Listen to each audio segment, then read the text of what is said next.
कैसे एक भिखारी बना करोड़पति। एक भिखारी हर रोज ट्रेन में चढ़ता और एक स्टेशन से दूसरे स्टेशन तक जाता था। रास्ते में वह ट्रेन में बैठे यात्रियों से भीख मांगता था। कभी उसे पैसे मिलते, कभी नहीं भी मिलते थे। उसकी जिंदगी इसी तरह ट्रेन में इधर से उधर आते जाते और भीख मांगते गुजर रही थी। एक दिन वह रोज की तरह ट्रेन में चढ़ा और उसमें बैठे यात्रियों से भीख मांगने लगा। वह एक कोच से दूसरे कोच में घूम रहा था। तभी एक कोच के कोने की सीट पर उसे सूट बूट पहना एक व्यक्ति बैठा दिखाई पड़ा। वह व्यक्ति काफी अमीर लग रहा था। भिखारी ने सोचा कि इस मालदार आदमी से ज्यादा भीख मिलने की गुंजाइश है। वह उसके पास पहुंचा और उससे पैसे मांगने लगा। सूट बूट पहने व्यक्ति ने उसे पैसे देने से इनकार कर दिया, लेकिन भिखारी नहीं माना और उसके पीछे पड़ गया। भिखारी की इस हरकत पर उस व्यक्ति को गुस्सा आ गया।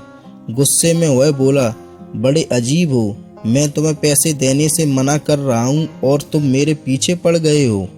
चलो ठीक है, मैंने तुम्हें पैसे दे भी दिए, तो ये बताओ कि बदले में तुम मुझे क्या दोगे। यह सुनकर भिखारी सोच में पड़ गया।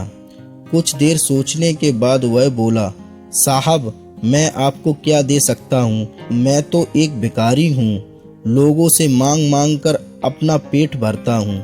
किसी को कुछ देने की मेरी औकात ही नहीं है। जब किसी को कुछ दे नहीं सकते तो मांगा भी मत करो। सूट बूट पहने व्यक्ति ने भिखारी से कहा और वहां से उठकर चला गया।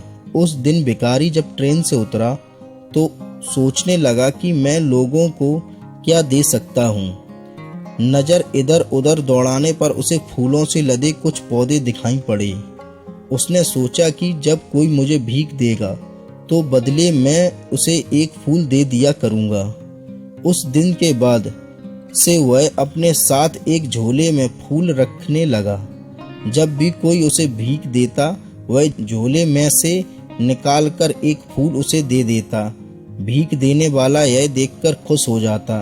भिखारी को भी ये बड़ा अच्छा लगता। एक दिन ट्रेन में भिखारी को वही सूट बूट वाला आदमी फिर से दिखाई पड़ा। भिखारी उसके पास गया और बोला, साहब, आप अब की बार मेरे पास आपको देने के लिए कुछ है, आप मुझे कुछ पैसे दो। उस व्यक्ति ने अपनी जेब से कुछ पैसे निकाले और भिखारी को दे दिए। बदले में भिखारी ने अपने झोले में से एक फूल निकालकर उसे दिया।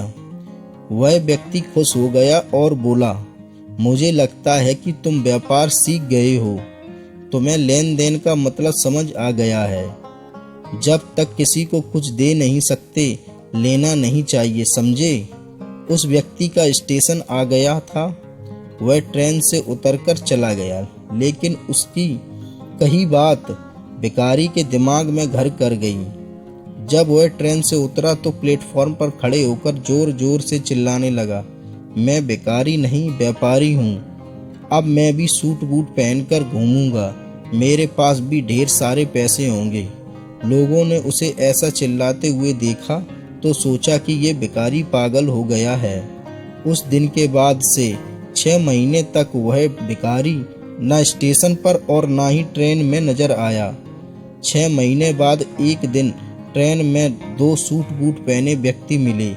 एक व्यक्ति ने दूसरे व्यक्ति से कहा, आपने मुझे पहचाना? हम पहले 2 बार मिल चुके हैं। नहीं तो मुझे ऐसा नहीं लगता, मेरे ख्याल में हम पहली बार मिले हैं। दूसरे व्यक्ति ने उत्तर दिया, आपको शायद याद नहीं है सर, मैं वही भिखारी हूँ जिसे पहली बार आपने सिखाया था कि लेन देन कितनी बड़ी बात होती है, और दूसरी बार सिखाया था कि मैं भिखारी नहीं, व्यापारी भी बन सकता हूँ, बशर्ते मैं अपनी सोच बड़ी कर लूँ। आज देखिए, मैं एक व्यापारी बन गया हूँ। आपके बात मानकर शुरुआत में मैं फूल तोड़कर बेचने लगा। कुछ पैसे जमा हुए तो मैं फूल खरीद कर बेचने लगा। आज मेरा फूलों का बहुत बड़ा व्यापार है। सब कुछ आपकी सीख की बदौलत है। आपका बहुत बहुत धन्यवाद सर, मेरी जिंदगी बदलने के लिए। सीख। हम हमेशा छोटी सी चादर में ही सिमटे रहते हैं और सोचते हैं कि हमारी पहुंच बस इतनी ही है, इससे आगे हम बढ़ ही नहीं सकते। अपनी चादर बड़ी करें, उसे और फैलाएं। जीवन में तरक्की आपका इंतजार कर रही है, बस जरूरत है बड़ी सोच के साथ कड़ी मेहनत की। सफलता आपके कदम चूमेगी। दोस्तों, हमारी स्टोरी कैसी लगी? अगर अच्छी लगी हो तो लाइक करें, शेयर करें और चैनल को सब्सक्राइब करें।